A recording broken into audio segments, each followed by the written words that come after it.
Tātad šī izstāde ir par fobijām, no kā cilvēkiem ir bail. Radās viņa diezgan sen, un šī izstāde ir taisīta veidota mūsu pašu vietējiem meistariem, mūsu darbnīcā. Caur fobiju izstādi, saskaroties ar savām fobijām, tas var palīdzēt tikt viņām pāri. Ir vērts pamēģināt. Varbūt atklāsies kādam kāda jauna fobija.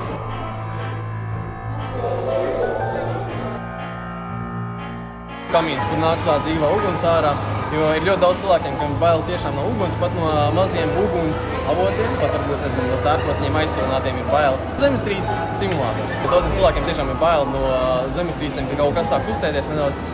Ir bailes, ka tā māja pēkšņi sabruks un viss bruks virsū. Protams, augstums. Daudziem bail no augstuma, tā kā tas eksponāts, kurš ir par tieši tām bailēm no augstuma, tad arī daudziem patīk ļoti.